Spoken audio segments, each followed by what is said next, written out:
It is July 14th, 1518. It is already suffering. The harvests have failed 3 years in a row. The Rhine has flooded, driving rats into the granaries.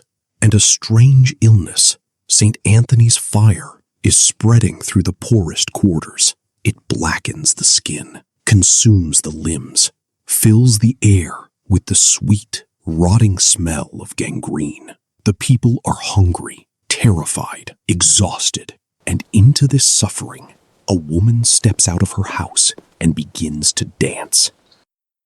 Her name is Frau Troffea. We don't know her first name. History, as it so often does with women, recorded her surname and little else. But we know what she did next. She danced in a narrow cobblestone street, arms raised, feet moving, alone. No music, no celebration, no reason. She danced through the morning, through the afternoon. She danced until her shoes filled with blood, and by evening she had not stopped. By the end of the week, there were 34. Within a month, the streets of Strasbourg were filled with hundreds, 400, perhaps more, dancing, writhing, leaping, spinning, weeping, screaming, and at the edges, physicians, magistrates, priests, watching, helpless, watching their city die on its feet. This is not a legend. This is not a folk tale dressed up as history. The dancing plague of 1518 is documented in municipal records, in physicians' notes, in sermons from the pulpit of Strasbourg Cathedral, in letters to the bishop, to the city council. It happened, and for 500 years, no one has been able to fully explain it. Welcome. Let's go back to Strasbourg. Before we descend into theories, let us sit with the evidence, because the evidence, cold, clinical, and deeply strange, is the most unsettling part of this story. The city archives of Strasbourg, held today in the Archives de la Ville et de la Communauté Urbaine de Strasbourg, contain a cluster of documents from the summer and autumn of 1518 that describe the outbreak in procedural, bureaucratic language, which somehow makes the horror worse. Bureaucracy has a way of making the impossible sound like a zoning complaint. The documents tell us this. Frau Troffea began dancing sometime between July 14th and 17th, 1518. Within days, a handful of others joined her. The numbers grew with alarming speed. By August, the Strasbourg City Council, genuinely baffled, convened an emergency session to address what they called the dancing sickness. The authorities were not passive witnesses. They were panicking decision-makers making one catastrophically wrong choice after another. Their first decision? Encourage it. The city physicians, following the medical logic of the era, which held that the affliction was caused by overheated blood that needed to run its natural course, advised the council that the dancers should be allowed to continue, not stopped, not restrained. The council, acting on this advice, did something extraordinary. They hired professional musicians. They cleared a guild hall. They brought in a stage. They recruited strong men, guildsmen and laborers, to physically support dancers who were collapsing from exhaustion and keep them moving. The city of Strasbourg, watching people die from dancing, responded by building them a better dance floor. So the official records want us to believe was simply medical incompetence. But there may be a darker logic here. We will get to that. The result, predictably, was catastrophe. The musicians, perhaps believing they were helping, played on. The crowd grew. More citizens, drawn by the music and the spectacle, began to dance. Whether voluntarily or compulsively, no one could say with certainty. Contemporary witnesses described dancers who begged to be stopped, even as their feet refused to obey, who wept and screamed as they spun, who bled through their shoes, who collapsed, were carried to the edges, and then, against all reason, rose and began again, At the peak, witnesses estimated up to 15 people per day were dying. Not from wounds, not from illness, from cardiac arrest and stroke brought on by sheer physical exhaustion. By September 1518, the plague had ended as suddenly as it began. The remaining dancers were taken by wagon to the mountain shrine of Saint Vitus at Saverne, because the authorities had by then reversed course and decided this was divine punishment, not medical pathology, where they were given red shoes, blessed, and the dancing stopped. The city did not speak of it again for decades. Over the following centuries, historians, physicians, neurologists, and folklorists have attempted to explain what happened in Strasbourg that summer. The theories fall into several broad camps. We will walk through them honestly, because honest investigation means killing your comfortable explanations first. This is usually the first answer anyone offers, and it sounds convincing. Ergot is a fungus, Claviceps purpurea, that grows on wet, failed grain, particularly rye. When consumed, it produces a constellation of symptoms, including convulsions, hallucinations, burning sensations in the limbs, and involuntary muscle contractions. The condition was common in medieval Europe and was known variously as St. Anthony's fire or Ignis Sacer. We already mentioned that St. Anthony's fire was active in Strasbourg in 1518. So, failed harvest, wet grain, ergot contamination, mass hallucination. Case closed? Not quite. Ergot poisoning produces twitching and convulsions, yes, but it also produces an overwhelming burning sensation in the limbs, the very symptom that made medieval sufferers incapable of movement, not compelled to move. Ergotism doesn't make you dance.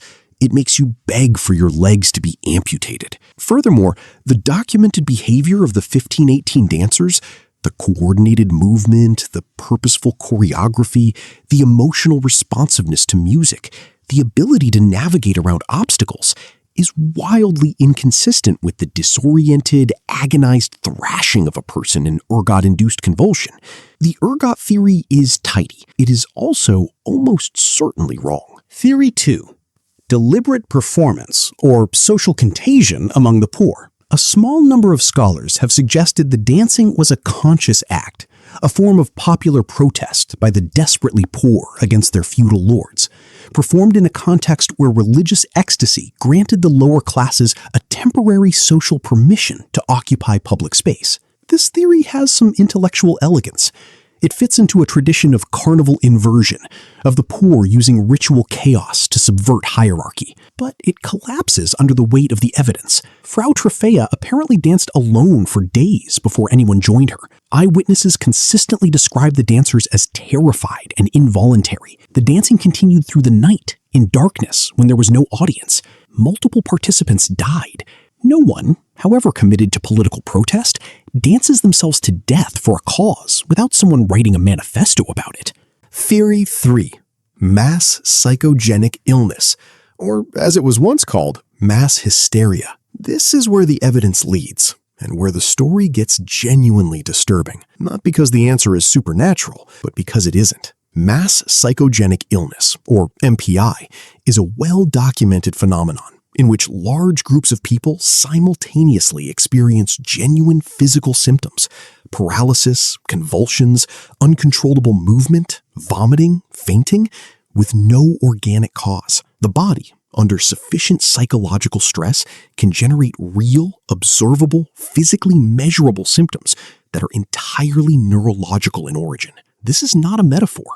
The symptoms are real. The cause is the mind. The modern academic who has most thoroughly studied the 1518 plague is Professor John Waller of Michigan State University, who published his landmark analysis in the Journal of the Royal Society of Medicine in 2009 and expanded it in his book, A Time to Dance, A Time to Die.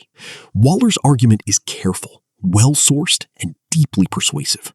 His central insight: Strasbourg in 1518 was not merely stressed, it was operating inside a specific theological terror that made the dancing plague not only possible, but perhaps inevitable. The cult of Saint Vitus, the 3rd century Christian martyr who, according to legend, could punish sinners by cursing them to dance, was deeply embedded in the religious culture of the Rhine Valley. The people of Strasbourg genuinely, physically believed that Saint Vitus could seize your body and make you dance, not metaphorically, not as a turn of phrase, as a literal, terrifying fact of the universe. When Frau Troffea began dancing, possibly as a genuine psychosomatic crisis triggered by her personal suffering, possibly during a dissociative episode brought on by starvation and trauma, she was not dancing in a cultural vacuum. She was dancing inside a belief system that had already preloaded the image of the involuntary dancer. She had given the community's collective unconscious a vessel, and the vessel filled. Waller notes something that most popular accounts omit. The dancing plague of 1518 was not unique. It was the largest of a series of similar outbreaks that had swept the Rhine Valley repeatedly since the 14th century. In 1374, an outbreak in Aachen spread to Utrecht, Cologne, and Metz. In 1418, an outbreak erupted in Strasbourg itself, in almost exactly the same location. There were smaller outbreaks in 1428, 1463, and 1518. Each outbreak correlated with periods of acute famine, epidemic disease, and social collapse. Each outbreak occurred in communities saturated with Saint Vitus theology. Each outbreak ended when the dancers were removed to a shrine of Saint Vitus and ritually blessed. The geography of the plague also tells a story. The dancing did not spread to wealthy neighborhoods. It spread through the Weavers' Quarter, the Tanners' District, the streets where people had been eating boiled leather and bark for 3 winters. But the historians who note this inconvenient class pattern rarely dwell on it for long. Return now to that moment. The Strasbourg City Council, hiring musicians. Imagine you are a city magistrate in August 1518. Your city is already dying. Famine has hollowed out the poor quarters. The river stinks. The granaries are empty or contaminated. And now dozens of people are dancing in the streets. And the number is growing daily. Your physicians tell you, let them dance it out. Build them a stage. Hire musicians. Keep them moving until the hot blood cools. You are not a stupid man. You are, by the standards of your time and place, a well-educated administrator. And you make the worst possible decision. Not out of malice, but out of a catastrophic collision of medical theory, theological belief, and sheer bewilderment at something that has no precedent in your experience. The musicians, we should note, were almost certainly terrified. Contemporary accounts describe them playing with visible reluctance, aware that the dancing was spreading, aware that some of the figures moving before them were bleeding, collapsing, dying. There is a detail in one secondary account, though the primary source is debated, that at least 2 of the hired musicians eventually began dancing themselves. Whether or not that particular detail is accurate, it captures something true. The mechanisms that spread mass psychogenic illness do not exempt the observers. Watching, witnessing, being in proximity to the infectious emotional state, these are themselves risk factors. The city had not built a containment facility. It had built an amplifier. When the authorities finally reversed course in late August and early September, removing the musicians, closing the guild hall, transporting the dancers by wagon to the Severn Shrine, the outbreak subsided within weeks. The cessation was as rapid as the onset. Professor Waller interprets this as the most compelling evidence for the MPI thesis. The dancing plague responded not to medicine, not to nutrition, not to any organic intervention, but to a change in the meaning-making framework of the community. When the city stopped treating the dancing as a medical problem and reframed it as a spiritual one, activating the theological antidote of Saint Vitus's blessing, the symptom lost its vehicle. The mind that created the illness dissolved it. On the road to Severn, in a wagon, wearing the red shoes of the penitent, Frau Troffea, if she survived, which we don't know, danced for the last time. Here is the uncomfortable truth that the dancing plague of 1518 forces us to confront. The human mind, under sufficient stress, in the right cultural container, surrounded by enough collective belief, can override the body's most fundamental self-preservation instincts. It can make you dance until your heart stops. We tell ourselves we are different, that we are rational, evidence-based, protected by our education and our skepticism and our distance from medieval superstition. But mass psychogenic illness did not end in 1518. It was documented in Salem in 1692, in a textile factory in Lancashire in 1787, in a school in Portugal in 2006, where students exhibited symptoms of the illness depicted in a television drama about a fictional epidemic, before a single actual pathogen was involved, in a small town in New York in 2011, where a cluster of teenage girls simultaneously developed Tourette's-like tics that spread through a social network with the speed and pattern of a viral infection. The mechanism is ancient. The vulnerability is permanent. What changes is only the costume the crisis wears. In 1518, the costume was Saint Vitus. Today, the costume might be social media or political tribalism, or the particular terror of an age that has given us genuine global civilizational reasons for anxiety. The architecture of mass psychogenic illness requires two components: a population under severe and sustained stress, and a cultural belief system that provides a ready-made shape for that stress to pour itself into. Strasbourg had both. It had 3 years of famine, plague, and flood, and it had a theology that told its poorest citizens that their bodies were not their own, that invisible forces could seize them, possess them, punish them, and that there was nothing to do but surrender to the movement and pray for the shrine that would make it stop. What does this buried history tell us about our future? Perhaps this: that the distance between a medieval weaver in a blood-filled shoe and a contemporary person in a collapsing world is not as vast as we would like. That the body is not separate from the stories we tell about it. That collective suffering, given no outlet, no acknowledgement, no relief, will find its own release in ways that baffle the authorities, terrify the witnesses, and resist every logical intervention. The music played, the people danced, and the city that built the stage for its own destruction did so not out of cruelty, but out of the particular human blindness that comes from not understanding what you are looking at until it is far too late. Frau Troffea stepped into the street on a July morning in 1518. She had no music. She had no audience. She had nothing except a body that had reached the end of what it could quietly bear. We have never stopped dancing. We have only changed the tune.